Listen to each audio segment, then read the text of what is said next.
Hey everyone, and welcome. If you're looking to finally get started with programming, you are in exactly the right place. Today, we're going to dive right into Python, a language that is famous for being super clean, really intuitive, and just a fantastic choice for beginners. We're going to build your foundation, focusing on the core logic that makes everything else click. So let me just ask you a question. Have you ever wanted to teach a computer how to think? How to make decisions, how to repeat tasks, how to respond to the world around it? Well, that's really all programming is. It's just giving instructions. To make this super simple, let's imagine you're teaching a robot. Now, this robot is very, very literal. It will only do exactly what you tell it to do.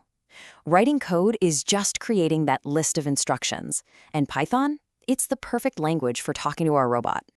All right, first things first. Before our robot can follow any complex commands, it needs a way to remember stuff. It needs a memory.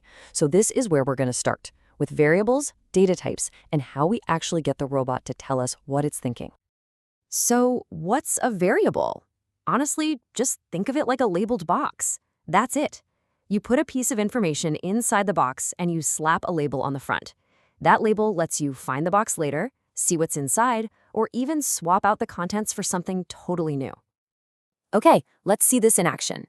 In Python, we use a single equal sign to put something in the box. So here, we're telling our robot, hey, create a box, label it student name, and put the word Alice inside. Then, that print command, that's just us asking the robot, hey, what's in those boxes you're holding? It's our little window into its memory. But here's the thing. The robot also needs to know what kind of stuff it's holding. Is it text? Python calls that a string, or str for short. Is it a whole number? That's an integer, or int. A number with a decimal point? That's a float. Or is it just a simple concept of truth? A Boolean, which can only ever be true or false. These are the absolute basic building blocks of all data. Okay, so our robot can remember things. Awesome. But just remembering stuff isn't enough, right? Now we need to teach it how to do things, and most importantly, how to make decisions based on what it remembers. So, we've got to give our robot a toolkit. These tools are called operators. They're just the symbols that let it do work, things like basic math with plus and minus, or making comparisons like checking if one number is bigger than another. Okay, listen up, because this next part is maybe the number one thing that trips up beginners. A single equal sign, equals, is a command. It means put this value into this box. But a double equal sign, double equals, is a question. It's asking, hey, are the things in these two boxes the same? One is an action, the other is a comparison. Getting that right is absolutely crucial. And now for the really cool part. We get to give our robot a brain. This is called control flow, and it's all built around these three little words: if, elif, which is short for else if, and else. This is how we tell our robot, look, if this is true, do this. Else, if this other thing is true, do that instead. And if none of that was true, then just do this final thing. Let's watch our robot think through this step by step. It's holding a score of 82. First, it checks, is 82 greater than or equal to 90? Nope. False. So it just skips that whole block. Then it moves to the next check. Is 82 greater than or equal to 80? Yep, that's true. So it runs the code inside that block. It prints grade B. And then it's done. It completely skips the rest of the chain because it already found a true condition. It's made its decision. And this right here, this brings us to one of Python's golden rules. You see that space before the print commands? That's indentation. In a lot of other languages, you use brackets or something to group code together. Not in Python. In Python, that white space isn't just for making things look pretty. It's the law. It's literally how the robot knows which instructions belong to which decision. The space itself creates the structure. All right, our robot is getting pretty smart. It has memory, it can make decisions, but what if we needed to do the same thing like 100 times? We do not want to write the same instruction 100 times.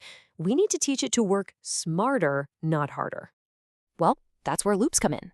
A loop is just a really simple way of telling our robot, do this block of code over and over and over again until I tell you to stop. It is the absolute key to automating anything that feels repetitive. Take a for loop, for instance. It's perfect when you have a collection of stuff, like this list of fruits. This code is basically telling the robot, For every single fruit that you find in my list of fruits, I want you to run the print command on it. Simple, powerful, and way, way more efficient. Okay, now for maybe the most powerful concept for keeping your code clean and organized. Functions. A function is like teaching your robot a brand new skill. You bundle up a bunch of instructions, you give that skill a name, and from then on, you can just call out that name, and the robot will perform that entire sequence for you. So check this out. We use def, that just means define, to teach it this new skill called greet student. Then, later on, whenever we need to use that skill, we just call the function by its name. We write the logic one time, but we can use it 1,000 times. It's a total game changer. Okay, our robot is getting super capable now. But you know those little boxes, our variables? They can still only hold one thing at a time. What happens when we need to handle a whole bunch of related information all at once? We need better ways to organize our data. So the two big ways we handle this are with lists and dictionaries. Think of a list like a to-do list. It's ordered and you access items by their position. The first item, the second, the third, and so on. A dictionary, though, that's more like an address book. You don't look someone up by their position in the book, right? No, you look them up by their name, a unique key to find their information, the value. All right, we're almost there. There's just one last, super important thing a robot needs to learn. What should it do when it gets confused? What happens when it gets an instruction it just doesn't understand? Because right now, it would just freeze up and crash. We have to give it a plan for dealing with errors. So let me show you a classic problem. Imagine we ask a user for a number, right? But what if they type in hello instead of 5? When our code tries to force the text hello into a number, the robot just gets confused. It has no idea what to do, and the entire program just grinds to a halt. So that's the big question, isn't it? How do we build a more resilient robot? How do we stop one little mistake from breaking this whole thing we've built? And the answer is this amazing little safety net called try and accept. We basically tell our robot, look, I want you to try this piece of code, but I know it might be a little risky. If you run into an error, don't panic, don't crash, just jump over to this accept block and run these backup instructions instead. It makes our programs so much stronger and able to handle real-world messiness. And that's it. We've done it. We've given our robot a memory, a brain for making decisions, reusable skills to be more efficient, and even a safety net for when things go wrong. These are the fundamental pieces of pretty much all programming. So what's next? Well, the source material really says it best. The most important thing you can do now is practice. So my question to you is, what will you build first?